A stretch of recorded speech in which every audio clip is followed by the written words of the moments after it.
அனைத்து நல்லுள்ளங்களுக்கும் வணக்கம். நான் உங்கள் ரவிக்குமார். 97வது அப்டேட்டை நம்ம பார்த்துட்ருக்கோம். ஈரான் தனது 86வது அலையை இஸ்ரேல் மீது ஏவியதாக இப்போ லேட்டஸ்ட்டாக சொல்லியிருக்காங்க. பயங்கரமான சம்பவங்க. இன்றைக்கி இஸ்ரேல் ஒரு முக்கிய நபரை கைது பண்ணாங்க. அவங்க இராணுவத்துக்குள்ளாரே முக்கியமான டேட்டாஸ் எல்லாம் ஐஆர்ஜிசிக்கு அனுப்பியிருக்காங்க அப்படின்னு சொல்லிட்டு இஸ்ரேலே ஆடி போயிட்டாங்க. எப்படி ஈரான் இந்த அளவுக்கு திடீர்னு ஒரு சில பகுதியெல்லாம் அடிக்கிறாங்க அப்படின்னாங்கன்னா, அப்போ உள்ளுக்குள்ளேயே யாரோ ஊடுருவிட்டாங்களான்ற இன்னொரு கோணத்துலேயும் பார்க்குறாங்க. அதெல்லாம் இஸ்ரேலுக்கு இன்னொரு அதிர்ச்சிகரமான ஒரு சம்பவம் ஒன்று இருக்குது. அப்புறம் பாகிஸ்தான் வழக்கம் போல் ட்ரம்ப்புக்கு 2வது தடவையாக பெரிய ஒரு அல்வாவாக கொடுத்துட்டாங்க. அல்வான்னு சொல்ல முடியாது, வழக்கம் போல் அதே அந்த பொய் கதை.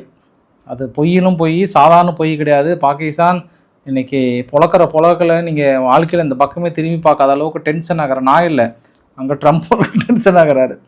என்ன காரணம், நார்மலாகவே அந்த மனுஷன் அப்படி இப்படி தான். இதில் இது வேறு இன்றைக்கி வேறு ஒரு ட்விட்டை போட்டார், அவ்வளோதான் இனி எங்கள் படைகள் உள்ள போகுது அப்படி இப்படின்னு பயங்கரமான ஒரு மிரட்டல். அந்த மிரட்டல்லாம் பார்த்தீங்கன்னா பலவீனமானவர்கள் உங்களால் அந்த டைலாக்கே கேட்க முடியாது, அந்த அளவுக்கான ஒரு மிரட்டல். அதை தாண்டி தாக்குதல்கள் குறைந்திருக்கிறதா, அடுத்த கட்ட திட்டங்கள் வகுத்திருக்கிறதானால பயங்கரமாக போயிட்டுருக்கு. கொஞ்சம் கூட கேப்பே கிடையாதுங்க பாஸ். இந்த யுத்தம் என்பது முதல் நாள் ஆரம்பித்தது, ஒவ்வொரு நாளும் அப்படி செதுக்கிட்டே போகிறாங்க. ஸோ இன்றைக்கி தான் ஓரளவுக்கு முடிஞ்சதுன்னா அடுத்த நாள் அதை விட இன்ட்ரெஸ்டிங்காக போகுது. அடுத்த நாள் பார்த்தோம்னா அதை விட மிகப்பெரிய அளவுக்கு போய் கொண்டு இருக்கிறது. கொஞ்சம் சலிப்பே இல்லை, பயங்கரமாக போயிட்டுருக்கு. வாங்க நண்பர்களே, மிக முக்கியமான பதிவை நம்ம இப்போ நீங்கள் ஆலோசனை பண்ண போகிறோம். ஸோ வீடியோக்குள்ளே போகிறதுக்கு முன்பு நீங்கள் நம்ம சேனலை சப்ஸ்கிரைப் பண்ணலாம். சப்ஸ்கிரைப் பண்ணிட்டு வாங்க, மறக்காம பெல் பட்டன் கிளிக் பண்ணி ஆல் ஆப்ஷன்ஸ் கொடுங்க. வீடியோக்குள்ளே போகலாம்.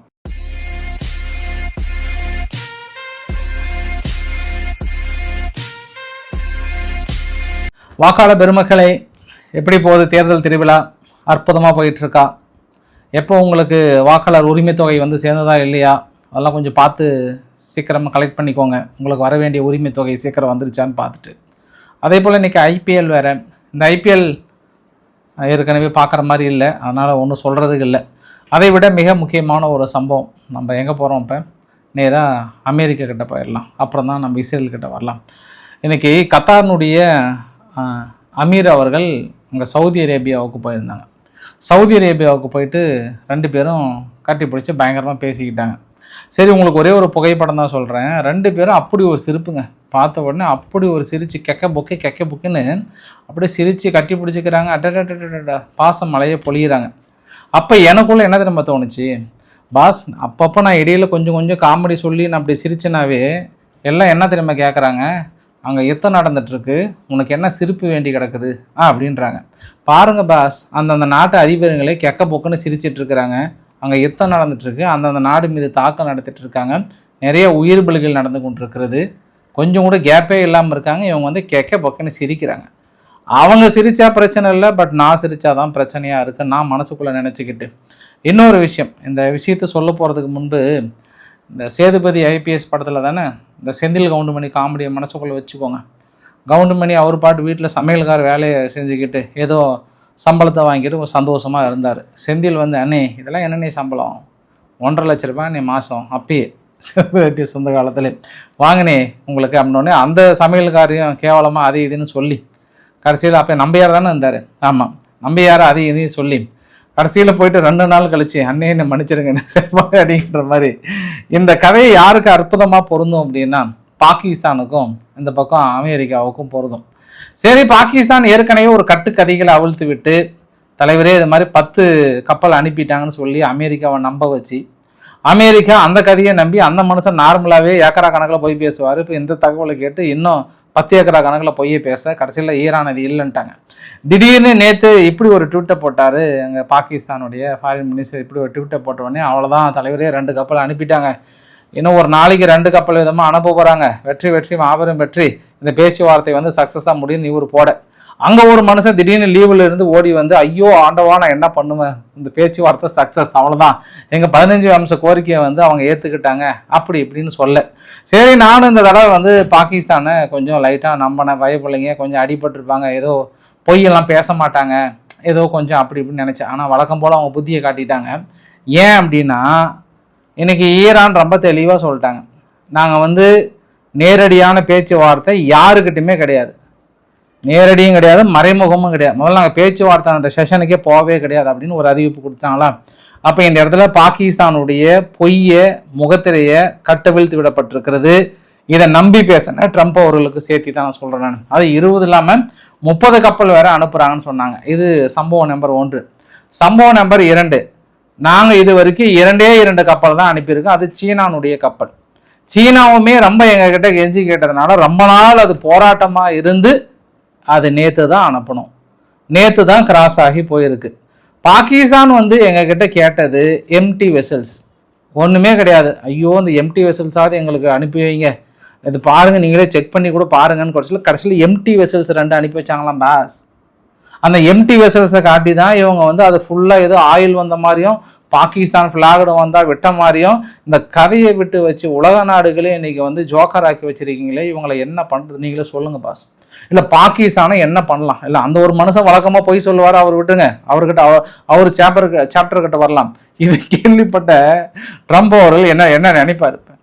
நார்மலாகவே என்ன நினைக்கிறாரு இல்லையோ, இந்த விஷயம் இன்னைக்கு வெளிப்படையாக சொல்கிறாங்க ஈரான். அப்போல்லாம் கிடையாதுங்க, நாங்களாம் யாருக்கிட்டையும் பேசலைங்கன்னா எதுக்கு இந்த பொய்யும் புரட்டும் உங்களுக்கு எதுக்குன்ற நான் பாகிஸ்தானுக்கு இந்த பொய்யும் புரட்டும் எதுக்குன்னு நான் கேட்குறேன். நான் நீங்கள்லாம் ஏதாவது சொல்லியிருப்போம், எனக்கு டென்ஷனாக இருக்குது பாஸ், டென்ஷனாக இருக்குது எனக்கு இவங்க பேச்சு கேட்டு.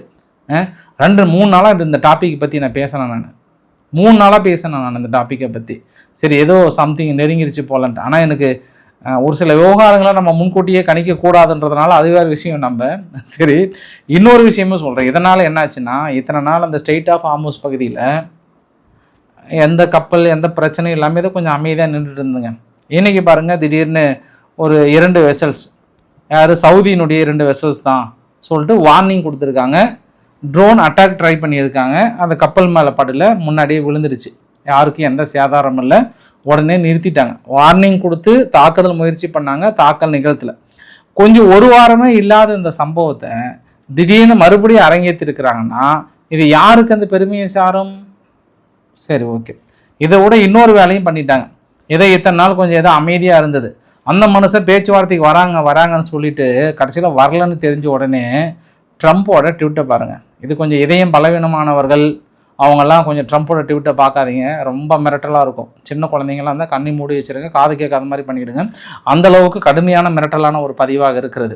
அதற்கு முன்பு நான் மற்றொரு பதிவுமே உங்ககிட்ட சொல்லிடுறேன், ஒரு துரதிர்ஷ்டமான ஒரு பதிவுமே கூட. இன்றைக்கி கத்தாரில் இருக்கக்கூடிய அந்த டீசாலினேஷன் பிளான்ட், கடல் நீரை குடிநீராக்கும் திட்டத்தில் வேலை செய்யக்கூடிய ராமநாதபுரம் மாவட்டத்தை சேர்ந்த முதுகுளத்துறை சேர்ந்த சந்தான செல்வம் அவர்கள் உயிரிழந்திருக்கிறார். அங்கே இன்றைக்கி காலையில் அதை உறுதிப்படுத்தினாங்க. நான் மதிய பதிவிலே நான் ஆக்சுவலாக எடுத்து வச்சேன். நான் அப்புறம் கடைசியில் சொல்லலாம், கிளைமேக்ஸில் சொல்லலாம் அப்படின்னு சொல்லிட்டு அப்புறம் நான் மிஸ் பண்ணிட்டேன். கிட்டத்தட்ட அவங்க குடும்பம் இன்றைக்கி அந்த உடல்களை கொண்டு வர மத்திய அரசிடம் கேட்டுக்கொண்டிருக்கிறார்கள் அப்படின்ற மாதிரி ஒரு பெரிய ஒரு துயர சம்பவத்தையும் பார்க்க முடிகிறது. அதாவது ஈரான் நடத்திய தாக்குதலில்.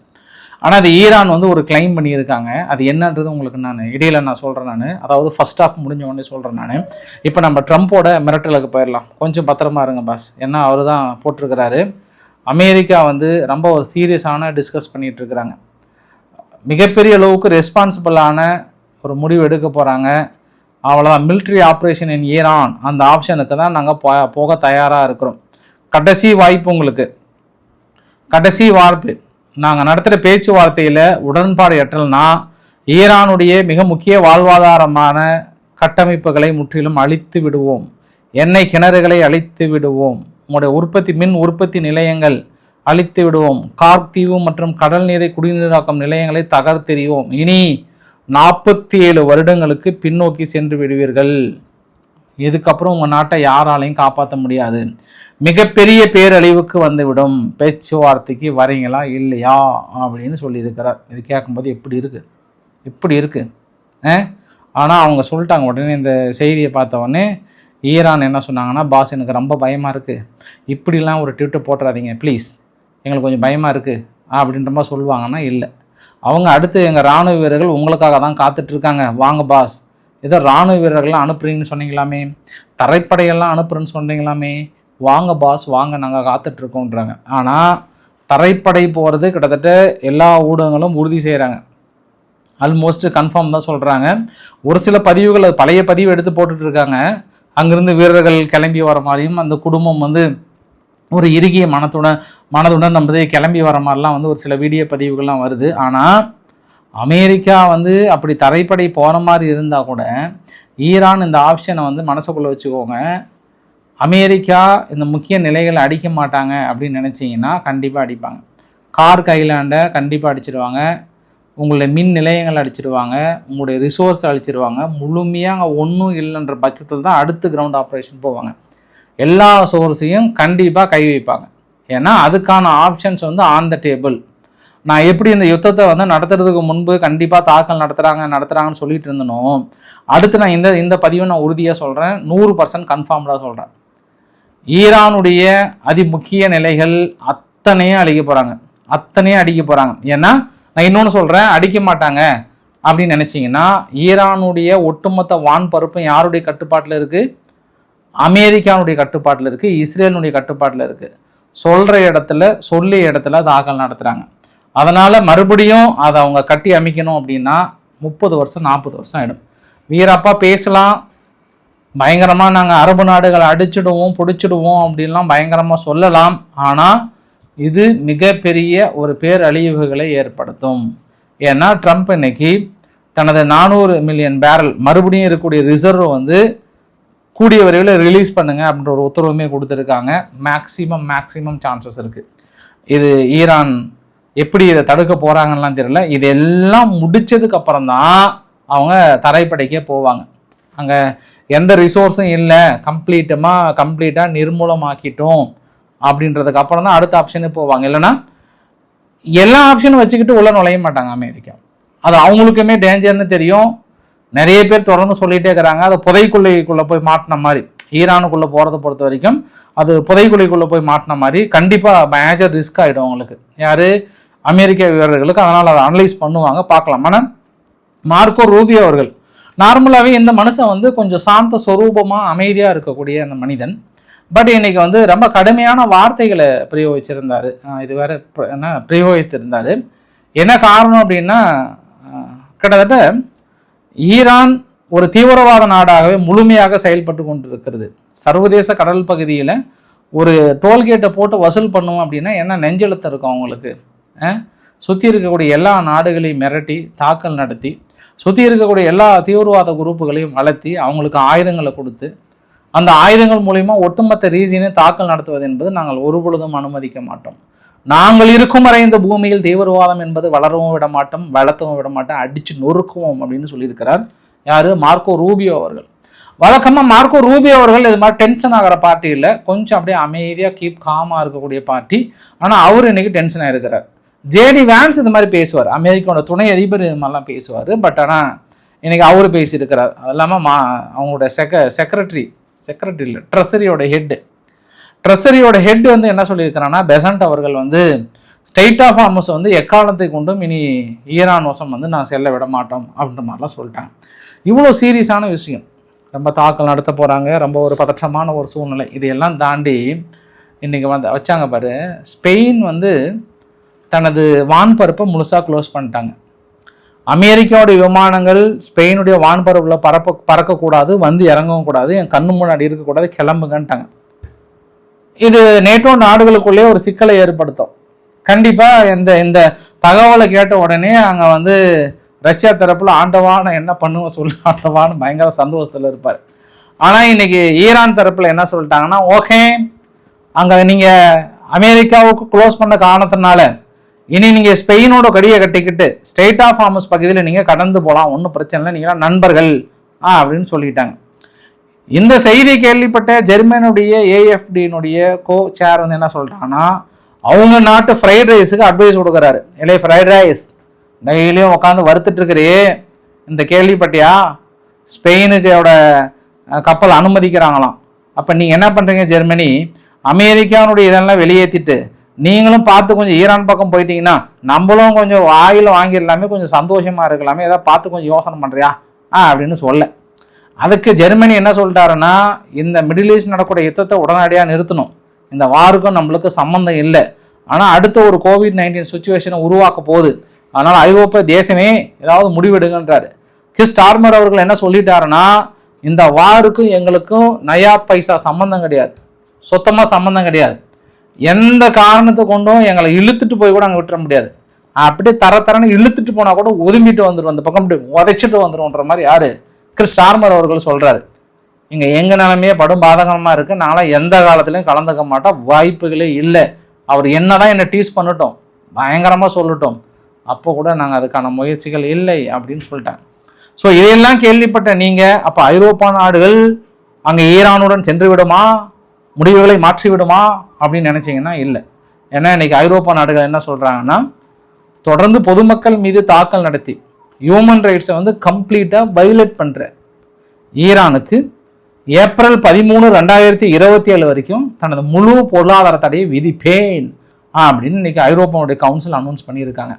அப்போ தான் அங்கே ஃப்ரான்ஸினுடைய ஃபாரின் மினிஸ்டர் இங்கே ஈரானுடைய ஃபாரின் மினிஸ்டர் அராக்சி அவர்கிட்ட போன் பேசுகிறார், தலைவரே இது மாதிரி ஏதோ அவங்க சொல்லுவாங்க, நீ பெருசாக கண்டுக்காதீங்க, பாருங்கள் ஸ்பெயினுக்கெல்லாம் ஒரு ஆஃபர் கொடுக்குறீங்க அப்படியே நாங்களும் 3 நாளாக பேசிகிட்டு இருக்கோம், எங்கள் தலைவர் கூட உங்கள் பெசஸ்கின்கிட்ட 2 தடவை பேசிட்டாரு, நாங்களும் பேசிட்டோம், இது வரைக்கும் இந்த யுத்தத்தில் ஏதாவது நாங்கள் கலந்துக்கிட்டோமா, ஏதாவது கலந்துக்கிட்டோமா, நாங்கள் பாட்டுக்கு அந்த பக்கம் ஓரமாக இருக்கோமா இல்லையா, இன்னும் நீங்கள் எங்கள் கப்பலை அனுமதிக்கலைன்னா அப்புறம் என்ன அர்த்தம் சொல்லுங்கள், ஏதோ பார்த்து 2 அனுப்பிவிடுங்க போங்க, நாளைக்கு காலையில் ஏதோ 2 அனுப்பிவிடுங்க அப்படின்ற மாதிரியும் இந்த போரை கொஞ்சம் சீக்கிரமாக முடிக்கிறதுக்கான பேச்சுவார்த்தையை நடத்துகிற மாதிரி சொல்கிறதா கதை விட்டுட்டு இருக்கிறார் அவர். சரி, ஓகே, இனியோ அது எல்லா நாடுகளுமே அந்தந்த தேவைகளை பார்ப்பாங்க, இந்தியாவும் அதே மாதிரி தான், அவங்களும் அதே தான், அது ஒன்றும் பிரச்சனை இல்லையே.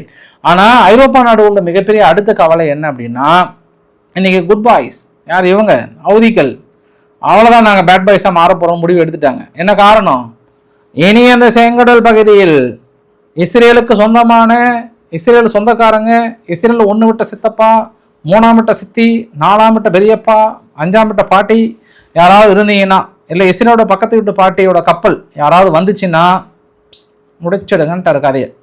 இதுக்கப்புறம் நாங்கள் அடித்து பிரித்து மேய போகிறோன்ற மாதிரிலாம் சொல்லியிருக்காங்க. ரைட், இதுக்கப்புறம் நாளைக்கு க்ரூட் ஆயிலோட விலை என்ன ஏறப்போதோ தெரியல கைஸ், அதனால் கொஞ்சம் நம்ம பொறுத்திருந்து பார்க்கலாம்.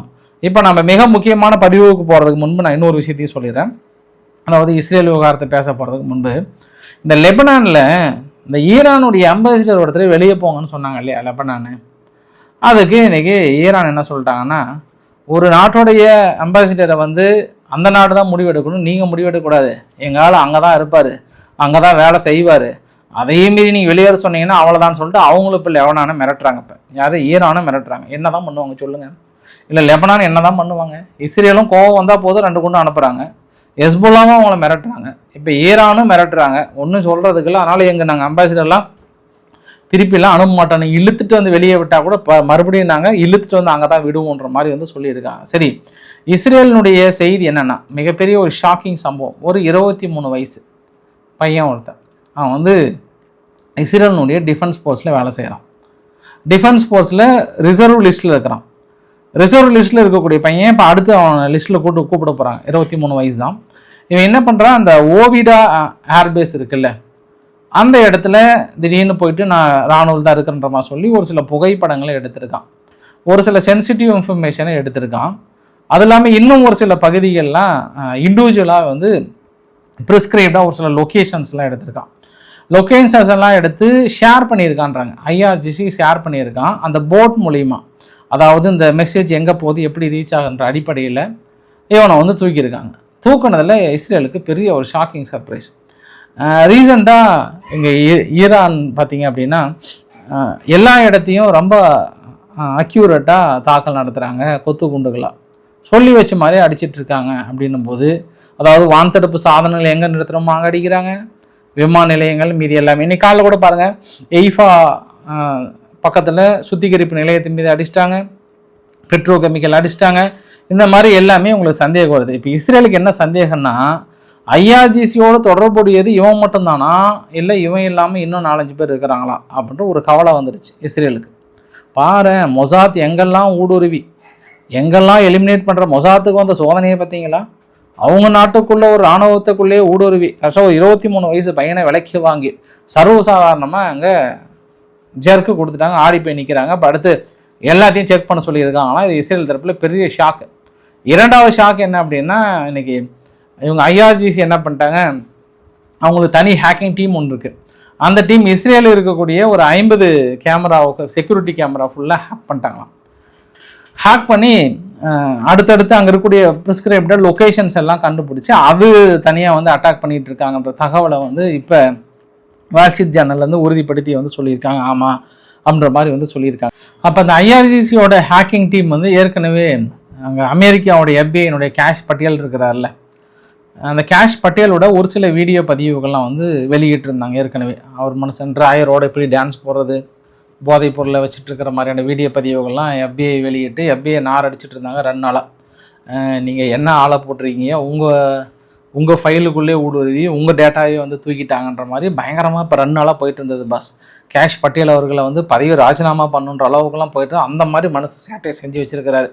அது வயசு எல்லாருமே அப்படி தான் பண்ணுவாங்க. அதை வந்து வெளியிட்டோடனே அதே பெரிய இதாக இருந்தது. இப்போ இஸ்ரேல் நடந்த சம்பவத்தை நீங்கள் தொடர்பு படுத்தினீங்கன்னா கூட்டி கழிச்சு பார்த்தீங்கன்னா உங்களுக்கு புரியும். சரி, இப்போ நான் உங்ககிட்ட ஒரு தகவலை மாற்றி சொல்லிட்டேன்.